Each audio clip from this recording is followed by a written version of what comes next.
In part 2 of What If Deadpool Raised Harry Potter into a Super Soldier? The chaos gets crazier, the magic hits harder, and Harry's got more than just a wand up his sleeve. Strap in for action, sarcasm, and spells like you've never seen before, Deadpool style. Let's dive in. No shit? The Chibi Man said. Language, Hermione and Harry said, then looked at each other and giggled. Fuck you, Wade said, sticking his tongue at them. Then he turned back to Ron. You have a card game where the cards explode? Can we play? A very excited Chibi Man said, clapping his hands and bouncing in his seat, causing Hermione and Neville to stare. Ron was all for playing with the crazy boy. However, Harry. No, he yelled, waving his hands about in a frantic manner. I mean, no. Wade and explosives are a no-no, he finished in a pleading voice. I want to get to school in one piece. You are absolutely no fun, asshole, Wade said, pointing his finger at Harry. You are absolutely dangerous, you get, Harry retaliated, not pointing his finger. Thank you. Sometimes I don't think you notice my awesomeness, Deadpool said, preening to the other kids. They were all sitting with mouths open at the casual display of insults. Stop showing off your crazy, Harry said, smiling at his friend's antics. Deadpool was just too cool to stay mad at long. Somewhere in New York, a feral man shivered, and he knew it was Deadpool's fault. He would never not be angry at that man. Back on the train, Ron was still staring at Harry. Why do you look like that? He finally asked, gesturing his hand up and down, like everything about Harry was wrong. I got help, Harry said, looking at the boy who was still staring, mostly at the thin white scar. But your scar is gone, the boy pointed out, leaning forward like a closer look would change his perception. Look, Deadpool said, using his sword to turn the redhead's head his way. I know he's pretty but quit staring. It's bothering me, he said, tapping the boy's cheek with B, then stowing her back on his back. Did you really just get his attention with a katana? Hermione asked, completely flabbergasted. My arms weren't long enough, the masked Chibi Man said, shrugging like it was a normal thing to do. Just then the door opened again. There in the doorway stood a waif of a girl. She had light blonde hair and an air of airiness. Hello, Wade Wilson, Harry Potter, she said as she glided in and sat next to Neville, who was sitting across from Harry, Wade, and Hermione. This put her directly across from Deadpool. I don't know the rest of you, she said, nodding to them anyway. Hello, Luna Lovegood, Wade said cheerfully, waving the girl in. What are you doing here? You're not due for another 10 chapters or so, he said thoughtfully, looking to the right and glaring at the author for messing up the script. She stuck her tongue at him. The author is a nargle, the blonde girl said, also looking to her left and staring wide-eyed at the space. That explains so much, Deadpool said, nodding sagely. What did the nargle tell you? He asked as if it were a common question. Something about reviewers' demands and this not being a long enough story, she said airily, her eyes still yet to focus on anyone. What are you talking about? Hermione asked, knowing everyone, except possibly Harry, wanted to know. Never mind, Harry interjected right away. Just ignore it, he suggested, then asked, what sports are there to play? Anything to get off the topic of the author. Ron immediately went into an in-depth conversation about a sport called Quidditch. Harry was fascinated about flying a broom, but he was skeptical about the game itself. What game is so unfairly scored? Wait, 150 points to catch a miniature flying ball? He asked, looking at the rest of those in the compartment to see what they thought. Neville was nodding along with Ron. Hermione seemed to be on his side, while Luna and Wade were talking about unicorns. His name is Frank. He's pink, so they cast him out of the herd, Harry heard Deadpool say. That's awful, Luna said, putting her hand on his arm. The Raxperts must have been the cause. Harry ignored them and turned back to the rest. I agree, Hermione said with a prim tone in her voice. That is utterly ridiculous. And completely unfair to the other players, she stated, nodding to Harry. But it's the most difficult part of the game, Ron explained, waving his hands for emphasis. The ball is so small and moves so fast that it is almost impossible to catch. That and the seekers are targeted by the beaters, he said, stressing each word. I'm not saying that it's an easy task, but neither are the other positions, Harry argued, speaking calmly. The beaters also target the chasers, you said as much. The discussion on Quidditch went on, when suddenly Deadpool pulled out a gun from somewhere. My spidey senses are tingling, he said, pointing the gun at the door. Hermione and Harry quickly ducked, like Deadpool was going to fire any moment. When he didn't, they relaxed a bit, but Hermione moved to change places with Neville, who didn't react at all, so that she was behind the gun. Harry just sighed and waited. The door opened to 3 boys. One platinum blonde, the 2 other looked like bruisers.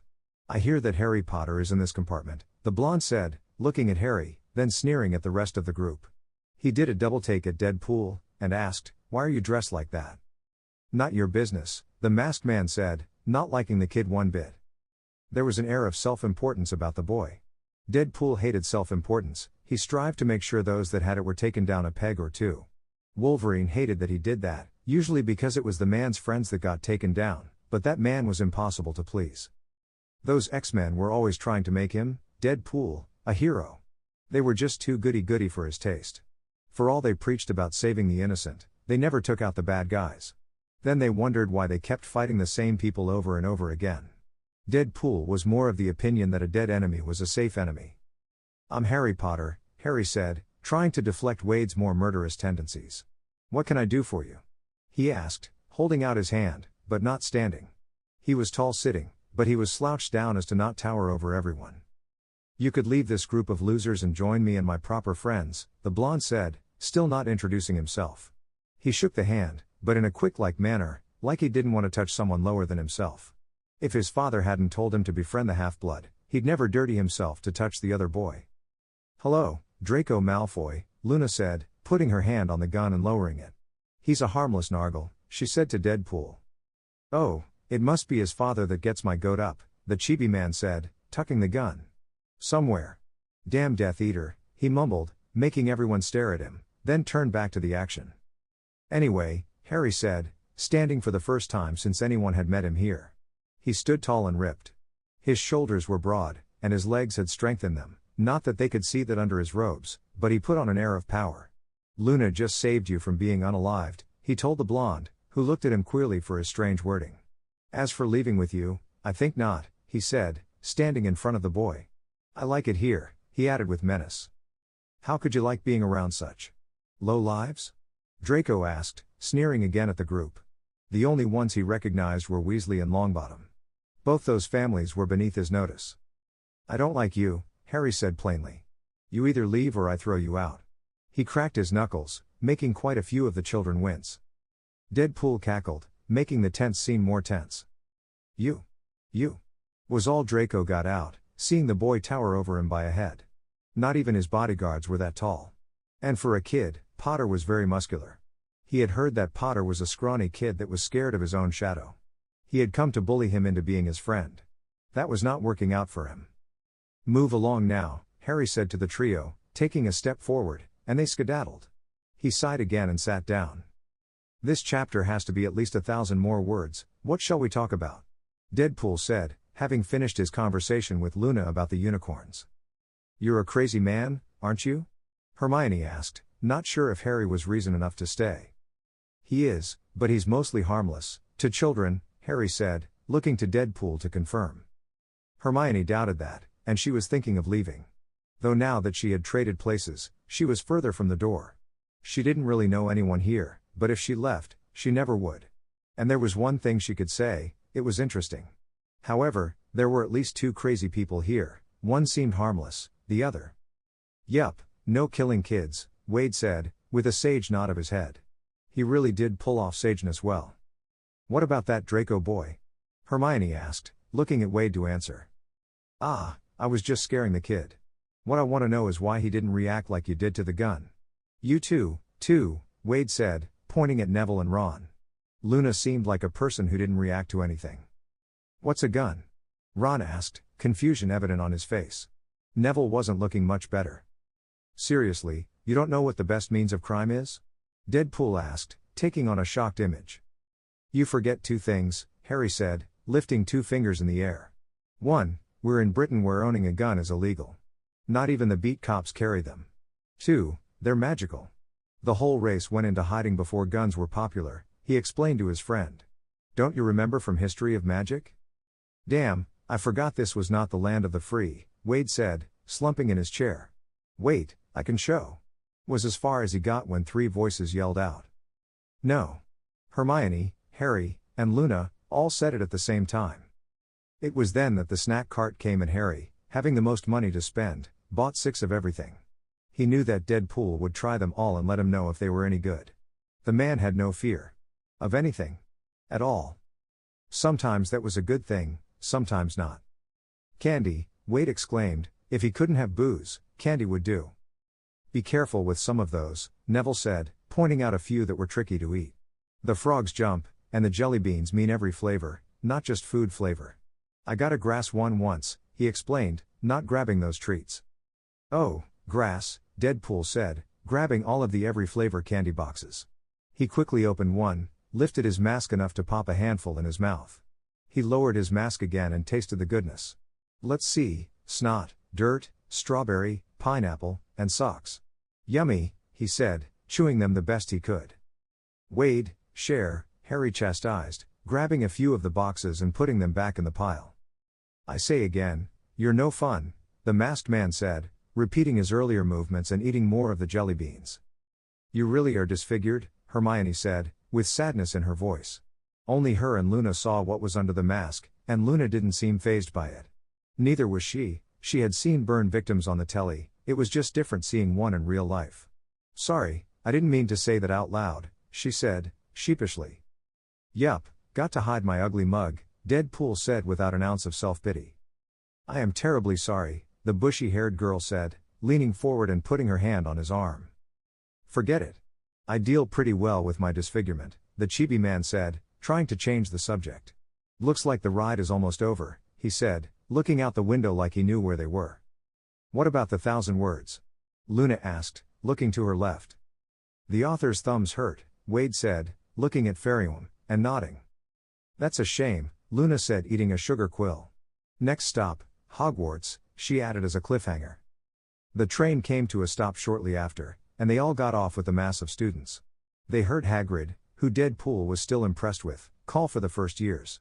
Making their way over, Harry said, Hey, Hagrid. Good gracious, what happened to you? The giant of a man asked, taking in the changes to the boy. Wade, Harry said, pointing to Deadpool, who was still gaping at the man. Damn, but you're huge, the chibi man said, wondering if he could take the guy in a fight. Well, probably if he played dirty, and if there was one thing Deadpool could do, it was fight dirty. Who are you then? Hagrid asked, looking at the costumed man disguised as a boy.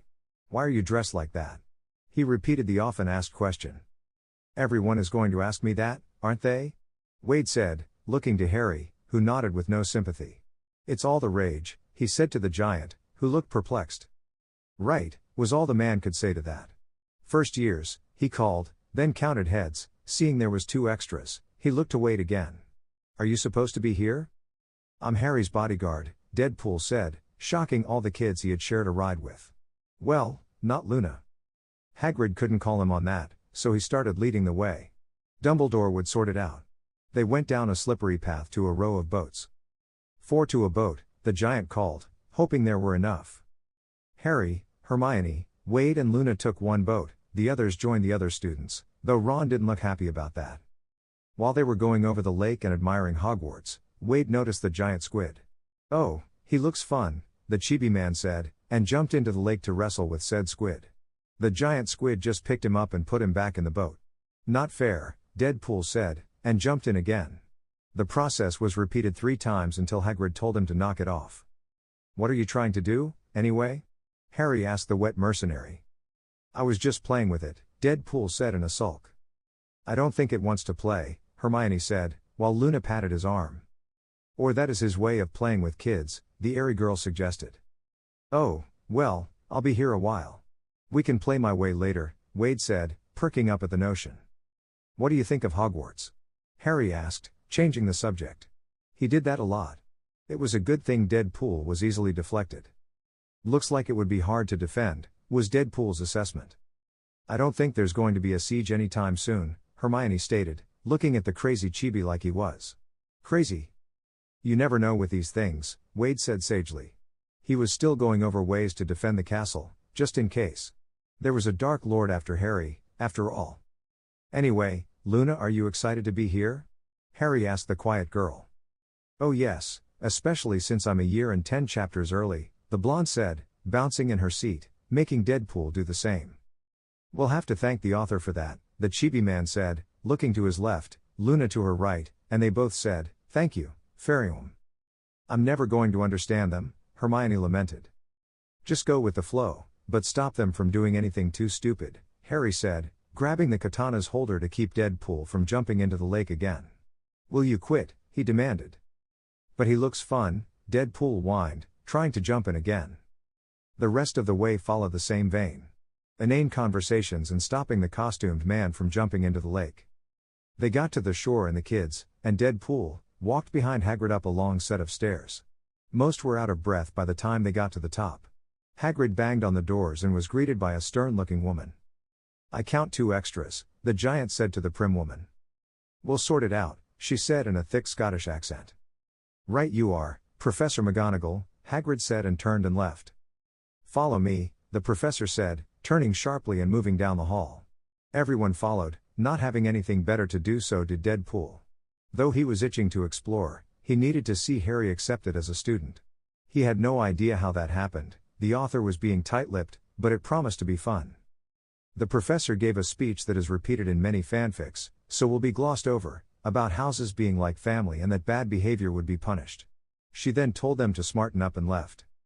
I hope they are not like yours and Neville's family, Deadpool said loudly, making everyone turn to them. Neville wasn't sure how to take that. He loved his gran, but hated his uncle. Maybe that is what Wade meant.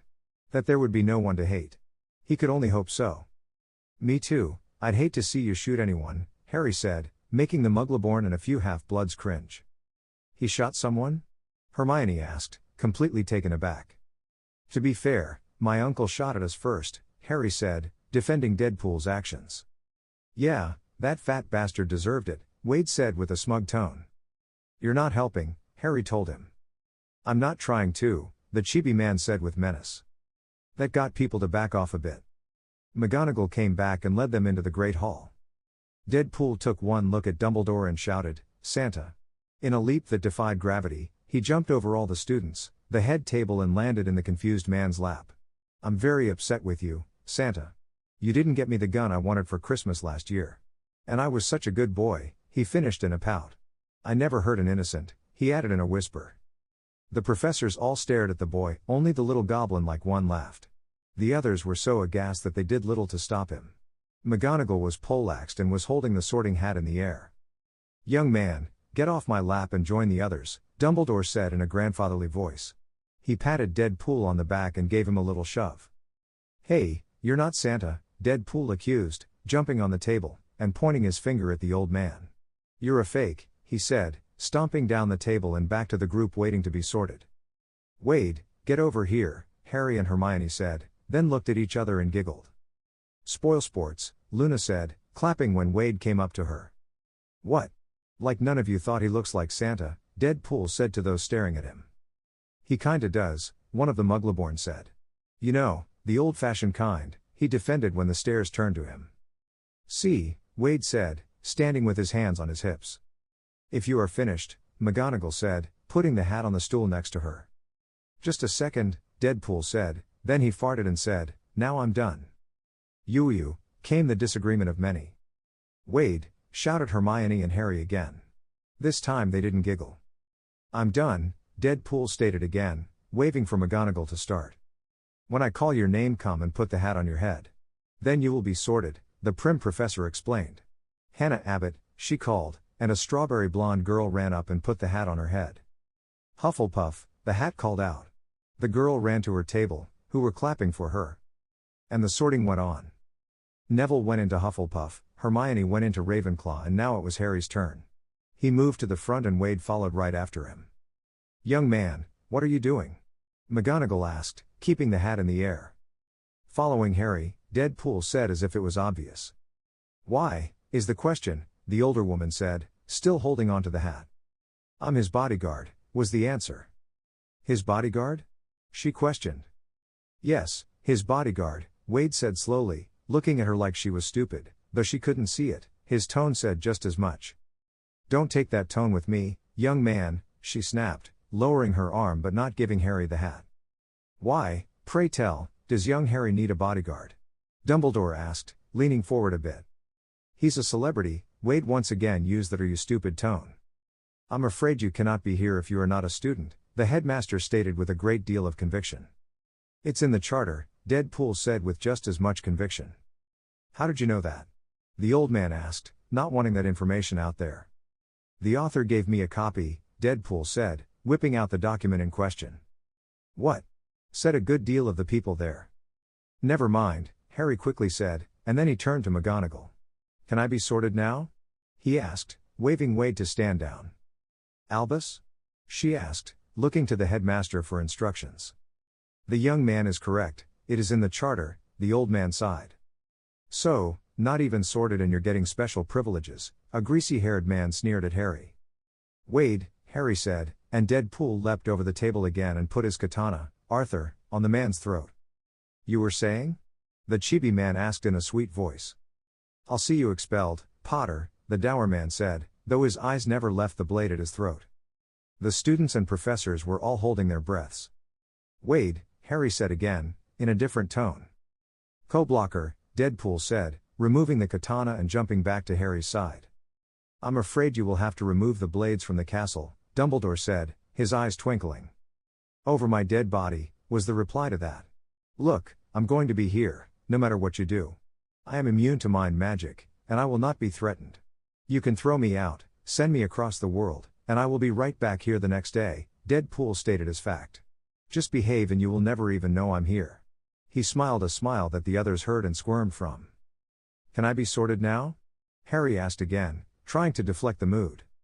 "Yes, of course," McGonagall said, still not sure what was going on, but could do little to stop it. "Slytherin," was the immediate response. "Damn," Harry swore, not wanting to be in the same room as Malfoy. At least he had Wade. The sorting went on, with Ron going into Gryffindor, until there was only one person standing, Luna Lovegood. "Your name, my dear?" Albus asked the girl. "Luna Lovegood," she said, swaying to music only she could hear. "You are not due until next year," the old man stated, looking at her queerly. The Lovegoods had always been a strange family. Perhaps, the girl was confused. "I'm a write-in," she stated, looking to her right at nothing. "She's also under my protection," Deadpool said loud enough for everyone to hear.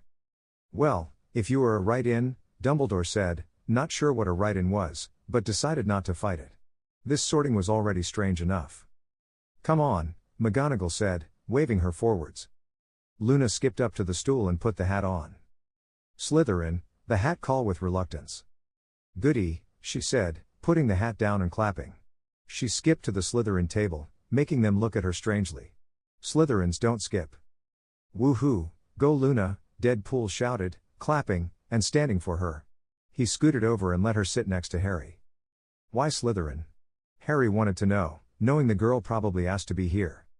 "This is where all the action will be. Besides, Hermione is the token Ravenclaw, so I didn't need to be there," she explained, much to the confusion of the rest of the table, bar Harry and Deadpool. "Good choice, I can protect you better here," Wade said, pulling out a knife from somewhere. He then proceeded to clean the area around his gloved nails.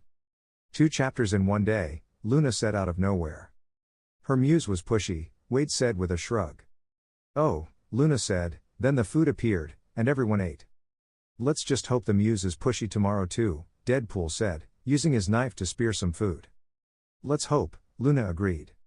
"You two are weird," Pansy Parkinson said, scooting over as if they would infect her. "Thank you," they said and then turned back to their meals. "Ignore it, unless they threaten you, then run," Harry suggested, filling up his plate enough to feed 3 people. Since the serum his hunger was outrageous. "Yeah, run," Luna giggled, knowing that would do little good.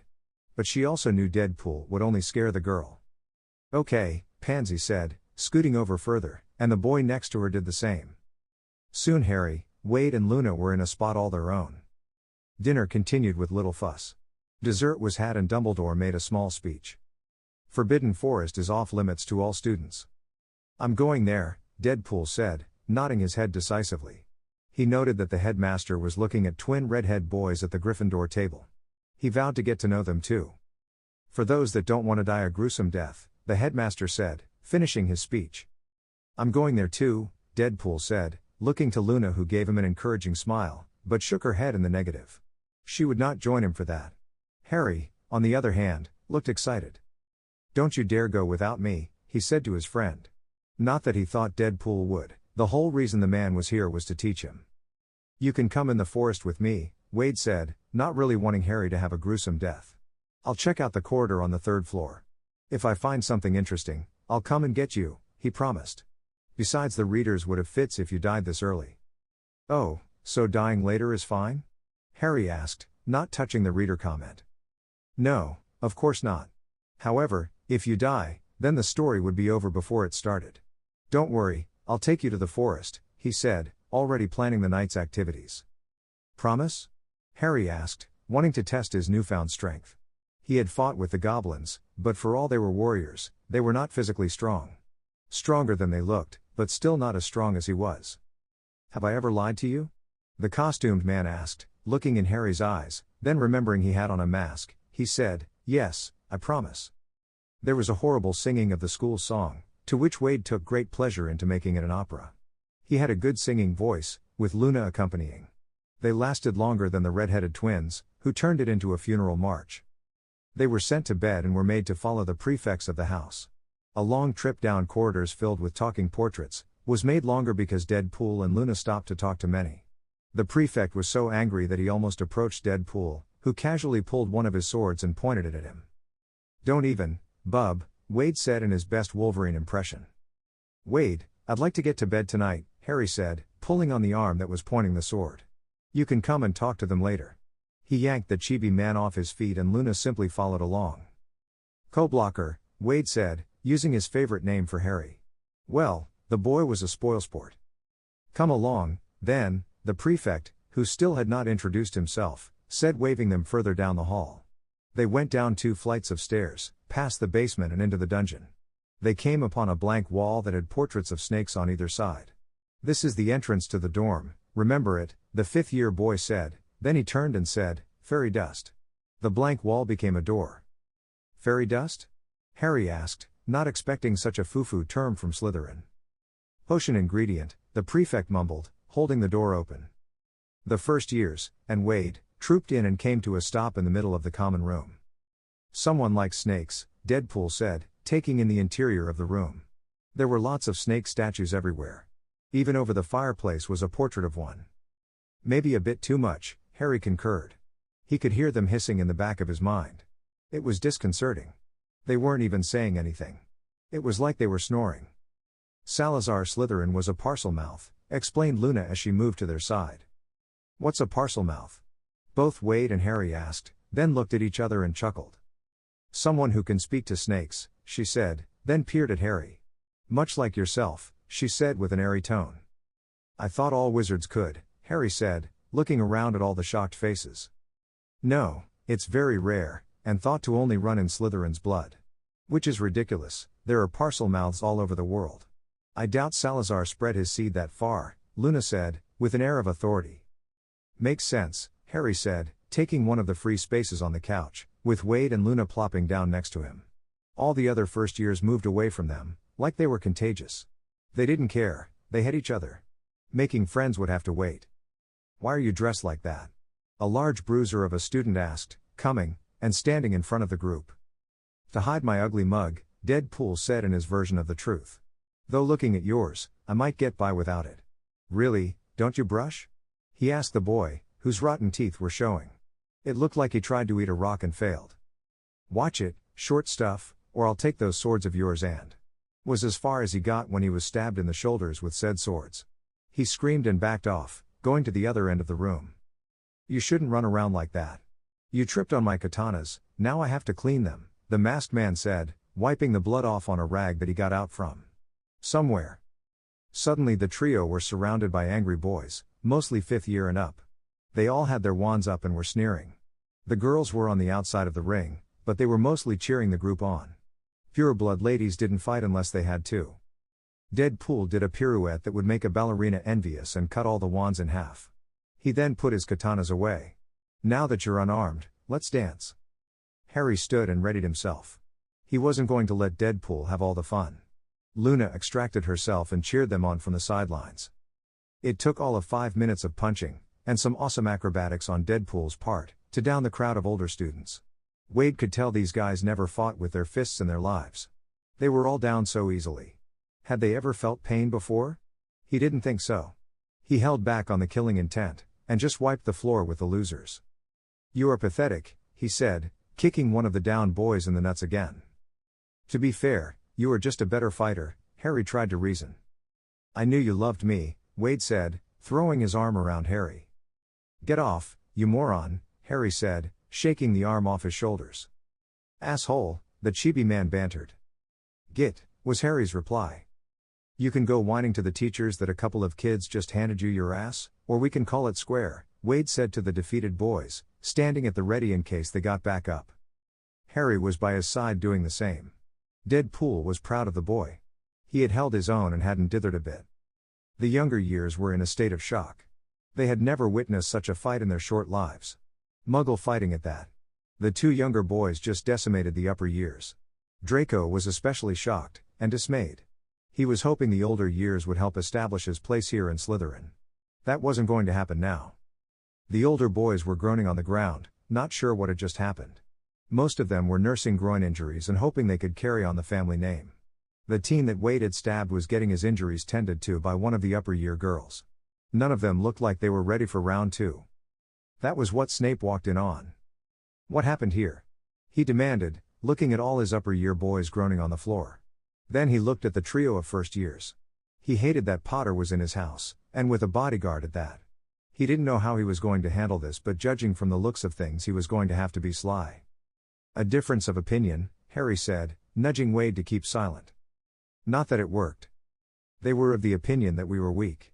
We dissuaded them of that notion," the masked chibi said, sitting back down as if to show he was not scared of the greasy-haired man, which he wasn't. "Is that true, Marcus?" the doorman asked the oldest of the group on the floor. "Yes, sir," the boy croaked out, still holding his nuts. "Get up off the floor, all of you," Snape demanded, lifting the nearest to him up. He was so embarrassed, first by being bested at dinner, now his own students being defeated by the same boy. "What would your parents think?" he asked them, making quite a few of them groan louder. Then after everyone was up, he gave a long boring speech on how Slytherin was looked down on, and how they had to stick together. Harry felt the man was just making things worse, so he ignored him. As did his companions. Snape sneered at them, but he dropped it for now. He would find a way to get back at the trio, some way. "Professor, we're going to need new wands," one of the defeated boys said, looking at his broken wand. He marveled at the clean cut but despaired that he needed a new one. "All of you?" the flabbergasted man asked, and then he rounded on Deadpool. You are the one who did this," he accused. "It was one thing to beat someone up, quite another to break a wand. I'll see you expelled from this castle." "Prove it," the costumed man said, picking an invisible piece of lint off his suit. "Who broke your wand, Warren?" Snape asked, glaring at the boy to tell the truth. "I tripped," Warren said with a straight face. "Are all of you going to say that?" the professor asked, sighing when they all nodded. This was the first time he had seen his students so cowed. "Very well, we will go in the morning," he said, and left. "Are we done?" Wade asked, getting up and heading towards the boys' dorm. "We're done," a few of the beaten teens said, the rest just backed away. With that the trio went to bed. Luna, of course, went to the girls' dorm. Not that the boys would sleep, but they did want to get a nap in before they went exploring. HPDP. They left silently in the night. The rest of the house were still sleeping. Luna declined to go with them, but she curled up in front of the fireplace to make excuses if need be. The two crept around the dungeon and soon were in the basement. They heard the kitchen, but they hadn't figured out how to get in it. So they made their way to the third floor on the left-hand side. "You stay here," Deadpool said, putting Harry near a suit of armor. "If it's something I can handle, I'll come get you," he said, turning and making his way to the door that they heard something behind. "Just see what it is, and then we'll hit the Forbidden Forest. I'm sure there are creatures in there we can fight," Harry suggested. He was more interested in that than what was behind the door. Would a headmaster really put something in a school that would kill the students? He really hoped not. If so, they'd have to find a way to prevent that. Deadpool moved to open the door. He stayed as far back as he could, yet still open it. The noise they heard was louder now, and it was barking? There was a dog in there? Sure, dogs could kill, but they usually only did so in defense. What was the dog defending? He wondered. It's a puppy, Wade exclaimed, and jumped through the door. Wade, Harry said, exasperated. He moved to see what had caught the man's attention. It was a dog. A three-headed dog. A giant three-headed dog. One that was laying on its back getting belly rubs from Deadpool. Though when Harry tried to approach it, it growled at him. Bad dog, Deadpool said, swatting the middle nose. The dog whined, but still growled at Harry, keeping the overly muscled boy outside the door. Come on, Wade, you can play with him later, Harry said, not wanting to test the dog's nature. Fine, Deadpool said, giving the dog one more pat. He left the room. They closed the door and heard the lock engage. Harry felt there needed to be more than that, but he knew little about magical locks. Wait, how did you unlock the door? Harry asked, trying to open the door just to prove he couldn't. Don't know, maybe the author forgot it was locked, Deadpool said, trying the door again, but this time it didn't open. Bitch, he said to his left. The author shrugged. Forbidden Forest? Harry said, walking away. Yup. I want to see why it's forbidden. And the author is being a bitch about it. I just know I'm going to lose a leg, the costumed man said, morphing back to his adult size. What happened? Harry asked the taller man. I don't want to go in at a disadvantage, Wade said, walking alongside Harry as they made their way out of the castle. They could see the forest and started heading there. To get there they had to pass a hut. What a hut was doing in the middle of the grounds, was anyone's guess. Probably Hagrid's, Harry said, remembering that Hagrid was the groundkeeper. Still, I wonder why he's not in the castle with the rest of the staff. Probably doesn't like it there, suggested Deadpool as they snuck past. They could hear the giant's loud snoring. There were a few moving shadows as they approached the forest. Well, this looks spooky, Harry said, getting ready to defend himself if necessary. Nah, I've seen scarier in New York. Let's go, Wade said, leading the way to where he felt chaos forming. They went into the scary trees, Harry very cautiously. Deadpool like he was strolling in Central Park, which most people would be cautious in. Not Deadpool though, he enjoyed strolling there at midnight, just to keep his hand in fighting. Though why those muggers that hung out there thought they could beat a costumed man, Wade didn't know. It was obvious that he was stronger than them. Still, if Sister Margaret's was dead, he went there. What do you think is out here? Harry asked, thinking of all the supernatural things he could think of, which wasn't much since he was never allowed to read about them. Or see them on the telly. He had read his first year's defense book, but there weren't many creatures in it. Mostly simple spells, like the knockback jinx. I don't know, werewolves maybe, Wade answered, looking for anything that would spark his interest. So far all he'd seen were the centaurs. They didn't seem hostile, so he let them be for now. Dragons? Harry asked, he too noting the centaurs. He was more concerned about them than Wade, but he trusted Deadpool to know when someone was dangerous. He, Harry, had little practice at that. He had trusted people growing up, and nothing good came of it. Nah, the whole place would have burned by now. I'm sure there are unicorns, but we can't fight them. That's bad luck, he said, still looking around for something to fight. Frank would hate it here, he added as an afterthought. They heard the centaurs snort at that admission. Why don't we spar, maybe that'll attract something. Harry said, looking for a clearing to spar in. He was more than ready to show Deadpool how much he'd improved. The fights with the goblins had taught him a lot. Okay, let's, but remember I'm still stronger than you are, so I will take it easy on you, Deadpool said, pointing to a clearing. They went there and stopped to spar. They met in the middle of a clearing and exchanged blows for about 5 minutes, to which Deadpool was impressed with Harry's progress, when a giant spider came to see what was going on. They looked at one another and changed to fighting the spider. Deadpool took the body, while Harry took the legs. It was only a matter of minutes when the spider was down. Do you reckon there's more? Harry asked, pulling the legs off the dead one in front of them. They were still twitching. He wondered if they had magical properties. For potions and such. He didn't know for sure, but he'd look it up when he could. He'd already read his first year's book, but he didn't recall giant spider parts in there. Probably. Any idea what it is?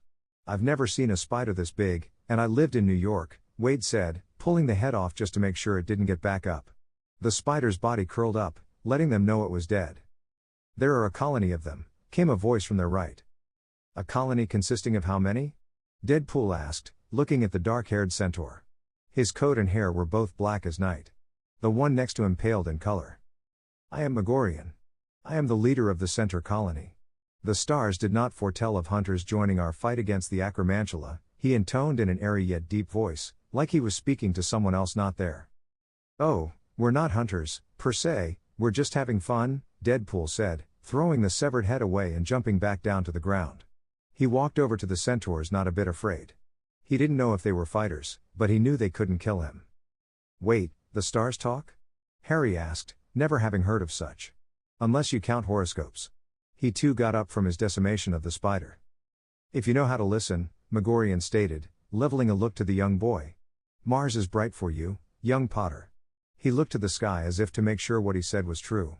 It was, so he nodded. What does that mean? Harry asked, not knowing the symbolism. That your fight is not over, was the vague answer. Oh, you mean the Dork Lord? Harry said, tilting his head a bit. You know he is alive? Was the shocked response. Sure, Wade told me, he said, pointing to his friend. How do you know this? The centaur asked, looking over the costumed man and finding him lacking. A sorcerer told me, Wade answered, with a shrug of his shoulders. Ah, was all the answer they got for that.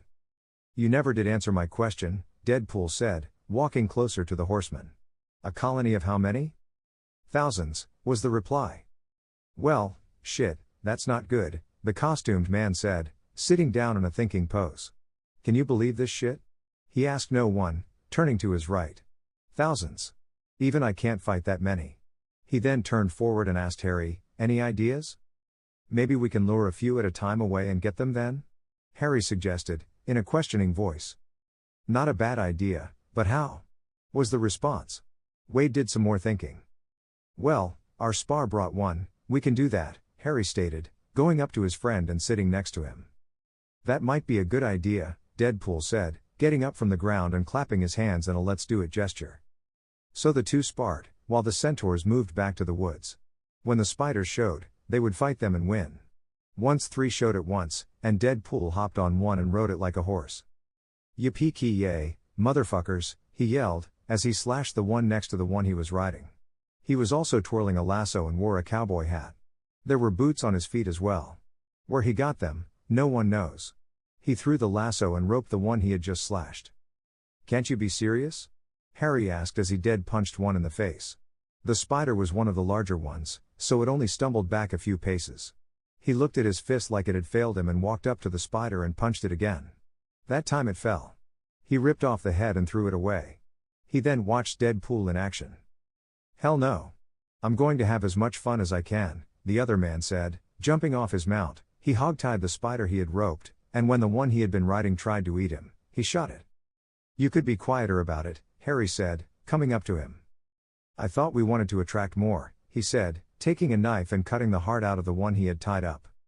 We do, but not all at once, Harry said, then gagged when Wade sniffed the heart like it was a flower.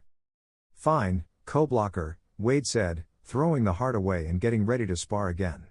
The cowboy hat and boots disappeared without a trace. Do you readers see what she does to me? Deadpool asked. Make her stop. He glared at the empty space, but alas got no reply. They did this 3 more times, taking on 2 or 3 spiders at a time, but soon it was time to go back, so they thanked the centaurs and said they'd be back. We thank you for your efforts, the leader said, then whirled around on his hind legs and ran off into the forest. You're welcome, Harry called after him. You'd think they'd be more grateful, he said to Wade. Maybe they're just assholes, the man said, kicking some of the spider debris out of his way. Maybe, Harry said, stepping over the stuff. We should come every night that you don't have astronomy, Deadpool said, leading the way back to the castle. He morphed back to his chibi form. I can do that. Perhaps we'll clear the forest before the end of the year, the preteen said, flexing his muscles to get the kinks out. It had been a good fight. If we don't, I'll come in one night and finish them off, Deadpool said, flicking the blood off his katanas, and pulling a cloth from somewhere and cleaning them. Sounds like a plan, Harry agreed. He didn't have a weapon yet. Hey, Deadpool, when are you going to teach me about swords and stuff? He asked, keeping pace with the other man. Tomorrow night, if you want. I was just waiting for you to ask, the man said, sheathing his katanas on his back. Guns too, he added, knowing that he'd have to supply them. No, thanks. I can't use them here, so swords will be fine, the boy said, shaking his head. I'll teach you, but you don't have to use them. It might come in handy later, Deadpool stated, nodding his head sagely. Fine, Harry said, and they went quiet. They didn't come across any more spiders, but they did see some skeletal horses with wings. But when they tried to greet them, the horses took off. How many different types of horses are there in the wizarding world? Wade asked, looking at the ones flying away. How would I know? I just got here, Harry said, then he yawned and moved towards the castle. Let's get you to bed, Deadpool said, grabbing Harry's shoulder and running back. They made it in good time and met Luna in the halls on the way to the dorm. What are you doing out here? Harry asked, suddenly wide awake. Professor Snape came in and wanted to know what I was doing in the common room. So, I told him I was looking for Nargles. He told me to go back to bed, but I said I needed my Nargles to sleep and left. I don't know what he did after that, but if he did a head count, I felt you needed to know, she explained, leaning against Deadpool, who put his arm around her to keep her up. Nah, I'll simply tell him it's none of his business, the costumed man said, meaning he would threaten him. Just don't kill anyone, yet. I don't want to be kicked out until I see the library, Luna said, thinking of all the good books she would miss out on. Right, the costumed man said, pouting. Why won't anyone let him kill people? It was what he did best. They made their way to the common room without incident. Going to bed, they all slept well. Well, Deadpool didn't have a bed, since he wasn't a student, so he threw Malfoy out of his bed and took it. The angry blonde tried to get his bed back but was met with the business end of a katana for his troubles. The grumpy boy made his way to the common room and slept on the couch. He was not a happy camper. The next morning, they all got up and showered. Soon it was time for breakfast. They trooped to the Great Hall with all the other first years. Though, they were given a wide berth. Draco mumbled the whole way, making threats to tell his father and Snape. The trio ignored him. Potter, came the bark from the left. Yes, Professor? Harry said, already knowing where this was going. Why were you not in bed last night? The potions master asked, glaring down at the child. Bathroom? He asked/said. Is that a question? Snape snarled. Well, I don't know what time you did the bed check so I can only guess, Harry said with a smirk. Be in your bed tonight, or feel my displeasure, the greasy-haired man snarled, making everyone think that was the only way he knew to express himself. Nope, he's coming with me, Deadpool stated, folding his arms as if to say argue with me. He will be in his bed at curfew, the man said, standing tall over the chibi man. I am his bodyguard, I need to do things at night. He needs to come with me, Deadpool said, lowering his arms and walking up to the man. I'm not scared of you. And, I would just kill you and be done with it, but Luna asked me not to. Harry is coming with me, he reiterated with his own snarl. I am not afraid of a child, Severus stated, leaning down to stare at the masked chibi. Take that ridiculous mask off, he said, grabbing for said mask. Deadpool reached behind him and pulled out a tutu. He rammed it over Snape's head and pinned his arms to his side. There, that's better, he said, whistling as he walked away. The potions master screamed incoherently while the entire hall laughed at him. Even his snakes had to hide their mirth. Struggle as he might, he could not rip the vile thing off of him. Luna walked by and said, You shouldn't pick on the blimper snouts. She then skipped to the table and sat between Harry and Wade. Breakfast was had, and classes were about to start. Harry had gotten his schedule from the prefect because Snape wanted nothing to do with the spawn of Potter. Even if he was in his house. Harry was still chuckling that it had taken 3 spells to get the tutu off the man. Deadpool wasn't the least bit concerned, he thought the whole thing was funny. He had plans for that man. He was still bummed that Luna wouldn't let him kill the bastard. Look, our schedules are the same, Harry said to Luna, pointing back and forth between the 2 pieces of parchment. Of course, silly, we're in the same year, she said, gazing over her schedule. What's first? Deadpool asked, looking at the schedule and nodding that it looked light. That meant that there would be more time to train Harry. There was a lot of empty space on there. Transfiguration, Harry and Luna replied, then giggled. That's changing one thing into another, right? The costumed man asked, lifting his mask enough to eat. Those that could see his chin and neck cringed at the scars they saw there and knew that the kid had reason to dress the way he did. They were also wondering if they could use this information. The selection of food was good. Sausage, bacon, eggs, and toast were the things he recognized as breakfast food. The other stuff, baked beans, fried tomato, fried mushrooms, black pudding, And fried bread were things he associated with lunch or supper. He left them alone but noted that Harry and Luna ate with a gusto. It was a wonder they weren't fat with the amount they ate. Then again, breakfast was the most important meal of the day. He knew why Harry wasn't gaining weight by his diet, but Luna was thin as a rail. Yes, Luna said, finishing off her fried bread by sopping up what juices were on her plate. Well, we'd better get going then, Harry said, scooping up the last of his baked beans. Are you going to be there? Luna asked Wade. Nah, I figured I'll just cause trouble. The teachers don't like me much. However, I will be in Dada and Potions. Something about those two give me the willies. No, this time I'm going to look around the castle, Deadpool said, sipping the last of the water he chose over the pumpkin juice. How anyone could drink that sweet thick juice he didn't know. I think the headmaster wants to talk to you, Harry said, looking at the head table and seeing the old man give questioning looks to his friend. He'll have to find me first, Wade said, getting up and waiting for the other two. I'll walk you to class and meet you when it's over. Sounds good, Harry said, picking up his and Luna's bags, which had the Transfiguration text in them, luckily. Once again, they were given a wide berth as they made their way out of the hall. Getting to the class was easy, and Deadpool left them there. He wandered the halls, jumping over railings, and leaping up floors. He ignored the gasps and sounds of wonder as he meandered his way up. Soon he was on the third floor examining the place.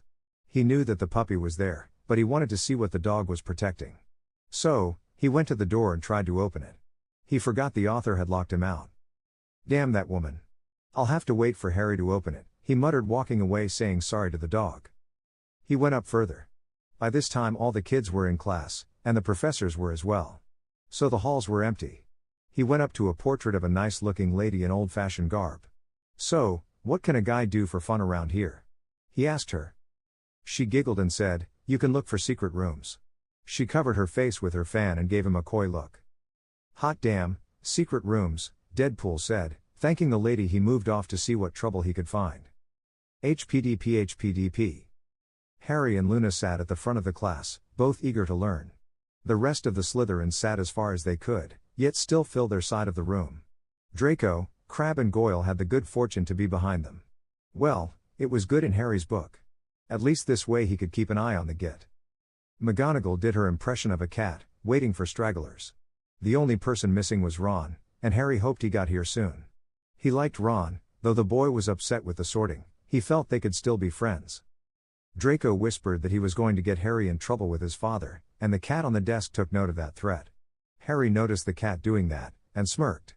He didn't know much about the wizarding world, but he thought it was possible that a human could turn into an animal. So, he just ignored the boy. Finally, about 5 minutes into class time, Ron showed up.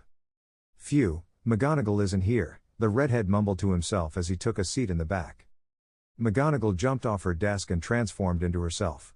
Mr. Weasley, why are you late? She asked, looking over her glasses at the boy. Got lost, Ron muttered, looking at his desk in shame. Perhaps I should transfigure you into a map? She threatened, though it was an empty one.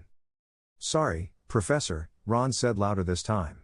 The rest of his house was glaring at him, and his ears turned red. McGonagall went on to teach the class about how dangerous transfiguration was and showed them a few things that could be done. Soon enough, after taking reams of notes, she gave them all a matchstick. Turn this matchstick into a needle, she said, showing them the spell to use. The class filled with the voices of the Gryffindor and Slytherin first years reciting the words to do the assignment. Harry and Luna were the first to get it, followed by a few of the other Slytherins. One Gryffindor was able to, but the rest of both houses were lagging behind. Crabbe and Goyle were being coached by Draco, who had yet to make the change. Hey, I've got mine, do you boys need help? Harry offered the trio behind him. Piss off, Potter, Malfoy stated loudly. What is going on here? The professor asked, coming up to Malfoy's table. I was just offering to help, Harry said with a shrug. It was no sweat off him if they didn't take his offer. You've completed the task? McGonagall asked, seeing both Harry and Luna were turned around. Yes, ma'am, they both said, giggling. They picked up their needles and showed them to the professor. She nodded. If Mr. Malfoy does not want your help, I cannot make him. However, I am sure that Mr. Crabbe and Mr. Goyle would like to pass this class, she said with a lifted eyebrow. The two bruisers nodded their heads, knowing that Draco was more concerned about his grade than theirs. Plus, The advice he had been giving them wasn't working. Harry and Luna had already completed their needles. Fine by me, Harry said, waving Crabbe to come to their table, while Luna joined Goyle. Within minutes both boys had grey matchsticks, which was more than Draco had. You really should have listened to us, Luna said, leaning over Goyle to speak to Draco. Piss off, Lovegood, the boy said, again. This time softly so that McGonagall didn't hear him. Oh, I will, don't you worry. You should worry about Wade, though, she said with a smile. He doesn't scare me, the blonde stuttered, looking around the room like the costumed person was there but hiding. Sure, she said, sweetly, then started helping Goyle again. The class proceeded quietly after that and soon it was time to leave. Harry and Luna picked up their bags and headed for the door. Harry spotted Ron walking and went to join him. Great class, huh? He said to the redhead as he kept pace with him. He stood a head taller, which was telling because, besides him, Ron was the tallest in their year. Yeah, was the lackluster reply. The kid didn't even look at Harry. Hey, what's the matter? Harry asked, stopping, and making the other two stop with him. I thought we were friends, Ron said, looking angry suddenly. What makes you think we're not? Was the confused question. Harry looked at the boy in front of him and couldn't understand his anger. You were sorted into Slytherin, the boy accused, pointing a finger at Harry. Yes, and? Came the question from behind them. Wade, Luna said, jumping and giving Deadpool a hug. Did you have fun? She asked, letting the chibi man go. Yes, but I want to know what Ron's problem is, the masked man stated, folding his arms into this better be good manner. Slytherins are evil, Ron stated, like it had been a fact his whole life. I am not evil, Harry said harshly. Wade took a different approach. He grabbed Luna and turned her to face Ron. Look at this face, how can you call this evil? Luna made her eyes really big and innocent. With her elf-like features she looked like a kicked kitten. Look at her, Deadpool said, putting his finger on her cheeks and making them puff up. How can this be evil? He shook her head from side to side. Well, Ron said looking at the waif of a girl, and then looked around and saw that he was not in the majority here. I mean. What I? Okay, fine, she's not evil, he sighed, looking sheepishly at Harry. Sorry, he mumbled and then left embarrassed. Luna giggled and hugged Wade again. That was brilliant. I don't think he stood a chance. It's not my fault that you are as cute as a kitty, Deadpool said, letting her go and turning to Harry. I thought he was a good bloke, the boy said, starting to walk to his next class. He is, I'm sure. He's just infested with Raxperts, Luna said, keeping pace with him. Take it from me, prejudice is everywhere, Wade said, then not liking the gloomy mood he added, I found a lot of empty classrooms. There are all sorts of stuff to be explored. That and we have places to practice when it gets colder out. He looked around to see if he could spot more. That sounds like fun, we can do it right before dinner, Luna said, looking to the still shocked Harry. Are there going to be more incidences like this one? He asked no one. He was still reeling at the realization that there were those that would hate him just because he was sorted into Slytherin. Probably. You have the choice to react or ignore. Or do what I do, and joke about it until it's not an issue anymore, Deadpool stated, walking down the hall, and knocking on random walls. What do you mean? Harry asked, stopping for a moment. If you show that it doesn't bother you, people will stop being assholes. Well, no they won't, but they won't be assholes to you, the masked man said, finding another hidden room. Now that doesn't work all the time, but for kids like these guys, it should. He remembered all his taunting only got him further tortured. But like he said, these are kids. If that doesn't work, he'll just threaten them. Are you sure? Because that doesn't sound plausible, Harry said, listening to the hollow sound of Deadpool's knocking. He marked the place in his head. They'd come back and see if they couldn't get in. Works for me, but I'm a scary bastard, he said, also marking the area, but with a magic marker.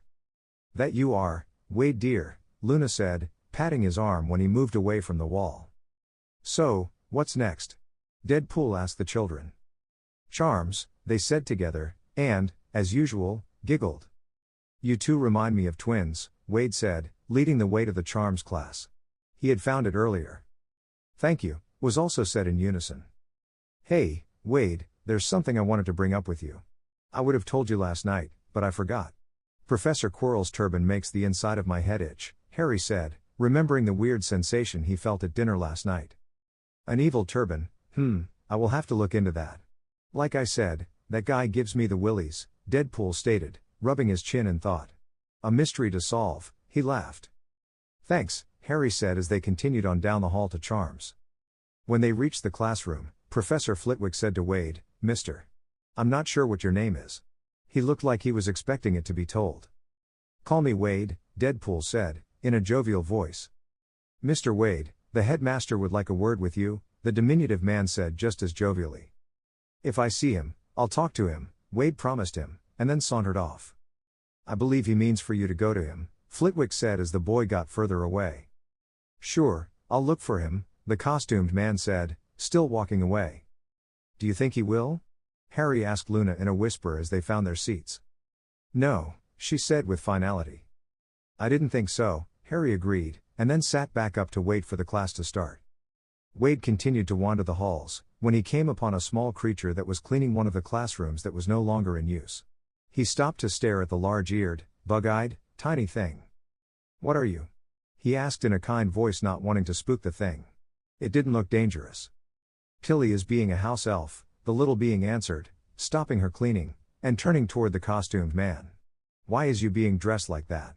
she asked the often-asked question. "I got tortured to death and it made me ugly," he answered truthfully. For some reason he felt the elf would understand.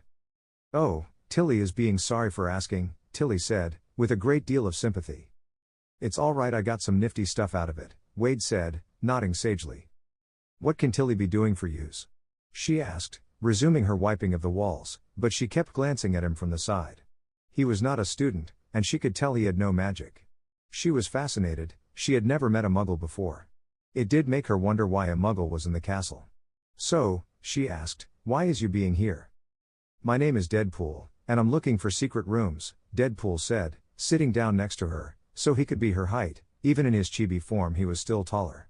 He looked at her and wondered if she was a slave, or just a servant. However, it seemed rude to ask, and he didn't want to be rude. At least not to her, or her kind. Anyone else was fair game. "Has yous been finding any?" the little elf asked, looking at him with mischief in her eyes. Like all the other house elves, she knew the entire castle by heart. Even the places outside the wards. "Mostly empty classrooms," Wade confessed, not really finding anything cool. "One or two vacant rooms with nothing in them," he added, just to cover all his bases. That and the author wanted to add more words. Lazy woman that she was. "There is being a room on the 7th floor that Tilly is being thinking yous be liking," Tilly said, putting her rag down and heading out of the door. "Comes, Tilly will helps you," she said, waving her hand in a come-along manner. "All right," the excited man said, getting up and following along. "Is it a super-secret room?" he asked, taking the elf's hand, and skipping along with her. "Not even Old Whiskers is being knowing," she said, giving him a knowing look. "Tilly is not supposed to be telling students where it is being. But yous is not being a student," she said with a giggle. "I like you. We're friends now," Wade declared with a superior air. The two made their way to the 7th floor. There was a tapestry of a person trying to teach trolls to dance. On the other wall was nothing. "Yous needs to be walking back and forth 3 times, and a room will come for what yous needs," Tilly said, hoping it would work for the non-magical man. Deadpool shrugged at the strange request and did as he was told. "Something fun and dangerous," he muttered 3 times. The door appeared, looking like any door you would find in an apartment building. He opened it and there was only a pedestal in a bare room. He moved to said pedestal and read the note there. "On the wall is another door. Go down to the Chamber of Secrets and kill the basilisk," it said. Deadpool whooped and went to the door that had appeared. He went down the stairs 3 at a time. He was just that excited. He was almost fret of staring it down. But tap dancing wasn't his thing. He got to the bottom and there were snake statues everywhere. But no snake. He looked around and said, come out, wherever you are." But nothing. Then he heard the slithering behind a great big bust of a man. An ugly man. Suddenly a note floated down the stairs. He caught it and read it out loud. "Say, hiss, shsss, hiss, hiss," it said. Shrugging, Wade did his best to hiss the opening open, however it was not to be. The note glowed green, and the writing changed. "No, it's hiss, shsss, hiss, hiss." "I said that, you stupid piece of paper," he argued with the parchment. The note glowed green again. "Wait for Potter," it said, giving off an exasperated feeling. Are you saying Harry can open it? He asked the note. Yes. Fine, Deadpool said, eating the parchment and stomping up the stairs. He was upset that there was no fight to be had. He had been looking forward to killing something. He had been good since he'd been here. The only person he might have killed was Dursley, and he wasn't even sure the man was dead. Co-blockers, all of them. Even his best bud, Luna. Tilly was waiting at the top of the stairs. Is Yous being finding what Yous wants? She asked, wringing her hands. Yes and no, Wade said, sitting on the floor. There is something down there that needs killing, but I can't get to it, he explained. There is being something in the school that needs killing? The shocked elf asked, never having been down anywhere where there was a dangerous beast. Fluffy didn't count. He was still a puppy. There is, but only Harry Potter can get it out, Wade pouted, slumping on the floor. How about Yous take off your suit and Tilly Will's being washing it? The elf asked instead, not wanting to tell the chibi that he stank. Yous can being taking a shower, she suggested, hoping he did just that. It might make him feel better. Good idea. Hold on, let me change the room, Wade said, getting up and going outside the room. I need a bathroom with shower and tub, he said 3 times and opened the elaborately decorated door. That said gentleman's on it. Inside was a bathroom that you would find in a 5-star hotel. It was large, silver and black, tile and marble. There was a large shower and a clawfoot tub, along with a toilet, a urinal, a bidet, and sink with vanity. Hot damn, Deadpool said, and started stripping out of the suit, not the least bit modest. He never had been, and he wasn't going to start now. He then changed to his adult form, wanting to stretch for a while. Holding his chibi form was hard. He had no idea how he did that, but thanked the author for making it happen. It was easier to get lost in the castle as a kid. Tilly's can be making use a magical suit. Ones that use not needing to remove mask to eats, Tilly said, having heard that the man was scarred, but damn that was bad. His whole body was pruned up, like he had been dehydrated and then given water and dehydrated again. Could you? That would be great, Wade said, not worried that the elf would tell anyone how he looks. She seemed too submissive for that. However, better safe than sorry. Tilly, we're buds, right? He asked, squatting his naked self down. Wes is being friends, yes, the timid elf said, gathering up his suit. Can you not tell anyone how I look? He inquired softly. Sure, Tilly said, thinking of other spells that could be added to the suit. Like cooling and heating and sweat removal. It had never crossed her mind to tell anyone. Good, because I hate having to kill friends, he said with a smile. Tilly was worried for a moment, but then nodded her head at the logic, and popped away. A real fucking shower, Wade said, stepping into said shower. He had showered at the Dursleys and the Leaky Cauldron, but not since he'd been here at Hogwarts. That suit was hot. There was soap and shampoo provided by the room. He relished the water and stayed for a half an hour. Then he soaked in the tub for 15 minutes. Then he realized that he was late getting to the kids. Tilly, he called, hoping the elf heard him. He hopped out of the tub and started drying off with a provided towel. It was as lush as a towel could be and still dry. Yes, Mr. Deadpool, sir, she said, popping in. Are you done with my suit? He asked, finishing drying off. Tilly is being right back, the elf said and popped away. Here is being your suit, she said, popping back in and giving it to him. Great, thanks, Deadpool said, starting to put it on. It was great to have it cleaned. It had been beginning to stink. Tilly is being making it better. Tilly will be making use a new one, she said, brushing off some imaginary lint from his legs. She had to admit he looked better with it on. Poor man. Thanks, you're the best, he said, then took a whiff of the floral scent. Lavender, my favorite, he said, donning the suit as quickly as he could. He then ran out the door and noted that the suit wasn't as suffocating as it had been. He could breathe easier, and it wasn't overly hot. I have to talk to the house elves more often, he muttered to himself as he ran. As he ran, he shrunk to his chibi form. He caught up with the kids outside the Great Hall. How was Charms? He asked, catching up and keeping pace with Harry and Luna. Neville had been there, but he veered off to go to the Gryffindor table. About the same as Transfiguration, Harry said, meaning it was easy for him and Luna. I figured you'd be one of the best.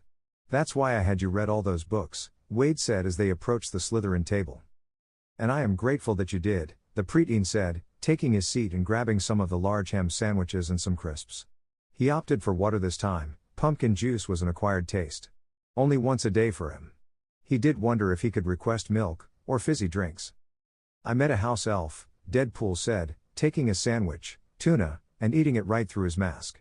He had doubted it at first, and was tentative to begin with, but it passed right through. Magic was amazing. What's a house elf? Harry asked, after finishing his bite. Then he took another. They are magical servants, Luna answered. She opted for soup today. A good cockaliki, that was quite filling. She fixed my suit, so I don't have to remove the mask to eat, Deadpool pointed out, taking another bite of his sandwich. That's great, Harry said, knowing that Deadpool hated eating with his mask up. Not that he cared what others thought. He just didn't think it was any of their business. I have 2 places we can go before dinner or later tonight. I'll tell you after lunch, Wade said, making an important motion. All right, Harry said, nodding his head in agreement. The rest of lunch was a discussion on the classes and what they had learned for the day. And what classes were next, and how the kids felt about them. They finished up, and Wade directed them to one of the many classrooms he had scoped out earlier. Okay, he said, sitting on a desktop, we can go see Fluffy again, or we can go kill a basilisk. What's a basilisk? Harry asked, knowing what they were in mythology, but didn't know the magical world's version. They are giant snakes that can kill with a look, Luna explained, sitting on a desk, and kicking her feet. They are born from a toad sitting on a chicken egg. They can not be bred, only magically made. Sounds like fun, Harry said, thinking hard on what they should do. I think that you should kill the basilisk, Luna said, with a serious air. They are far more dangerous than what Fluffy is guarding. Wait, how do you know the dog's name? Harry said, looking at Deadpool. The author told me, when she wouldn't let me in the door, Wade said, looking to his right and winking. Oh, anyway, I agree with Luna, the younger boy said, hopping off his desk and going to the door. We have to get to class.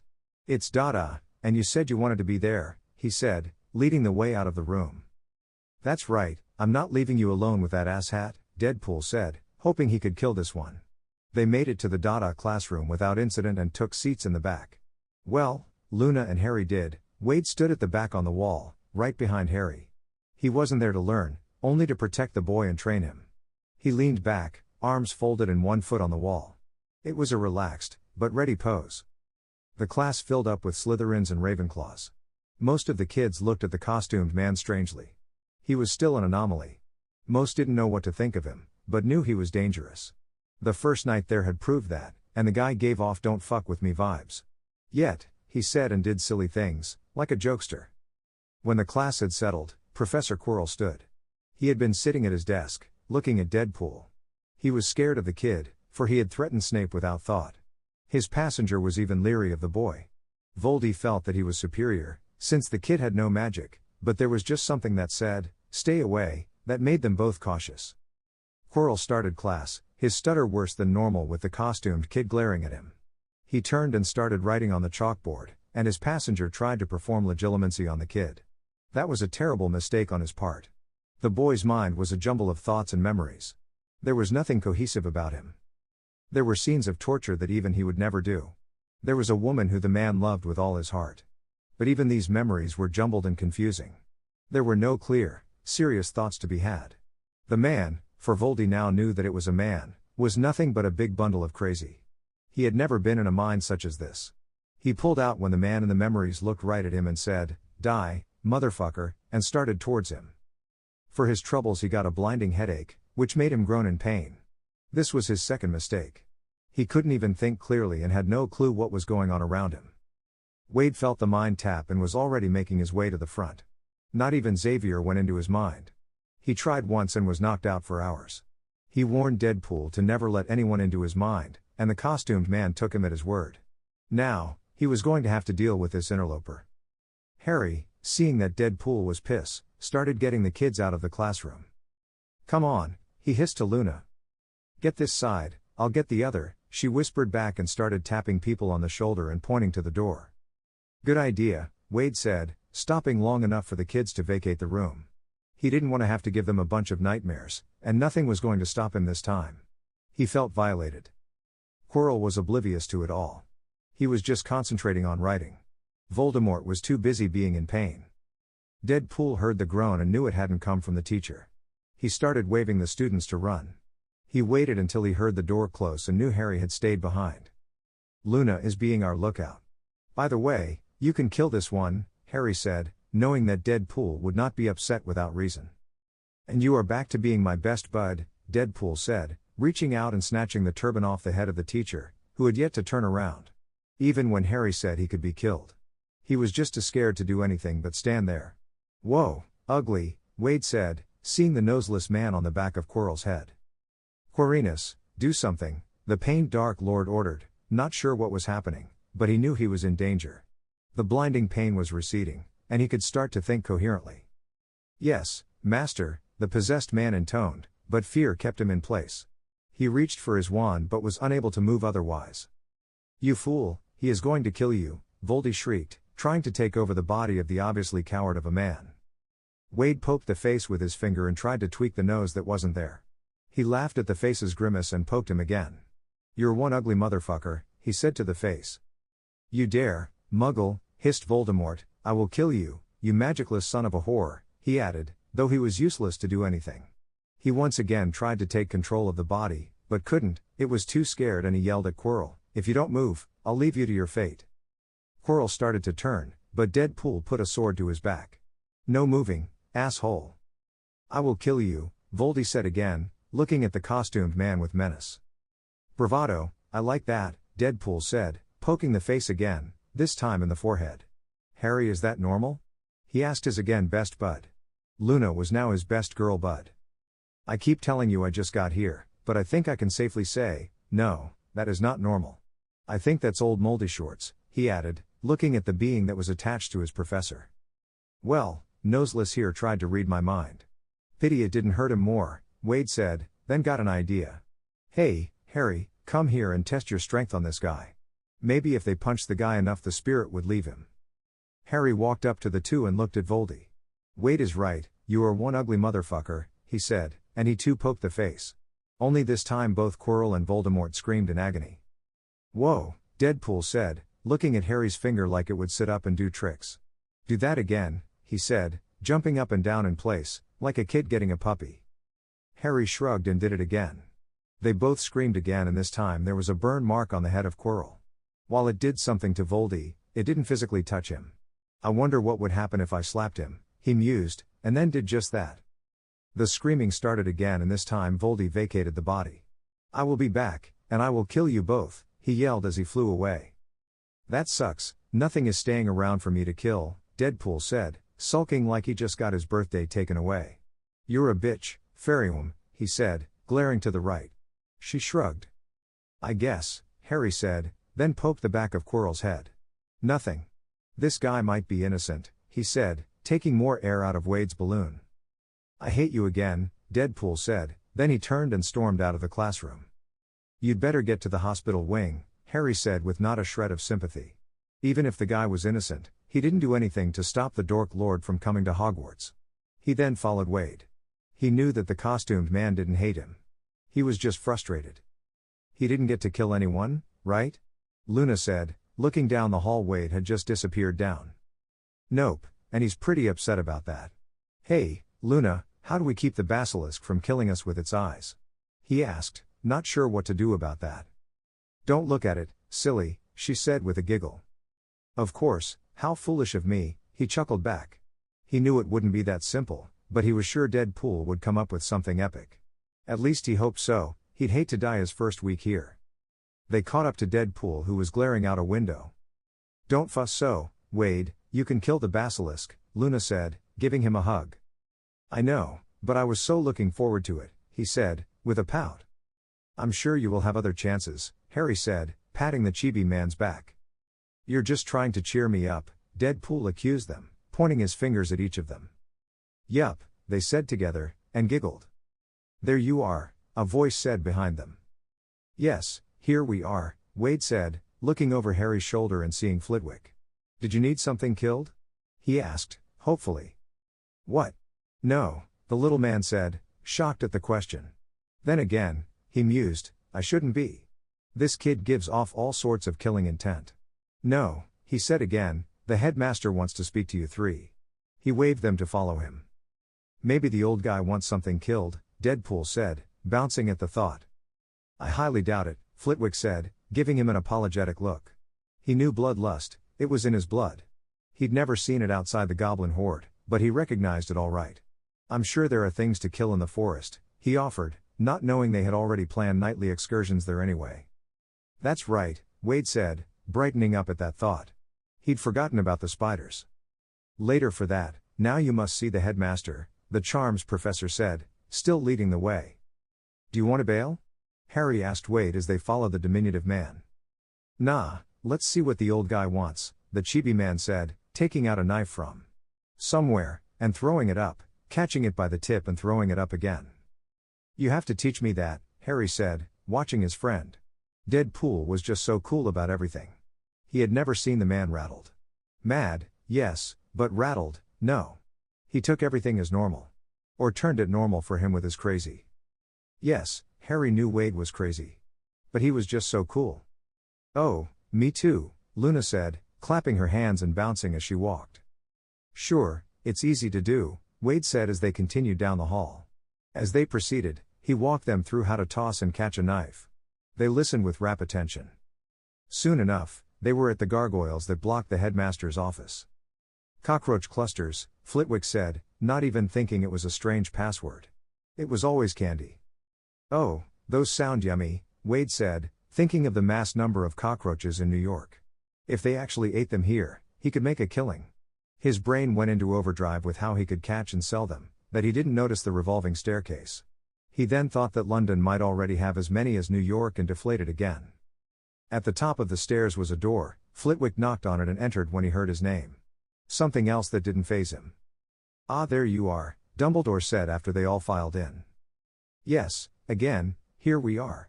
We weren't lost, you know, Deadpool said, then he noticed the candy dish on the desk. Candy, he said, and upended the whole thing into his mouth, making everyone blink at him.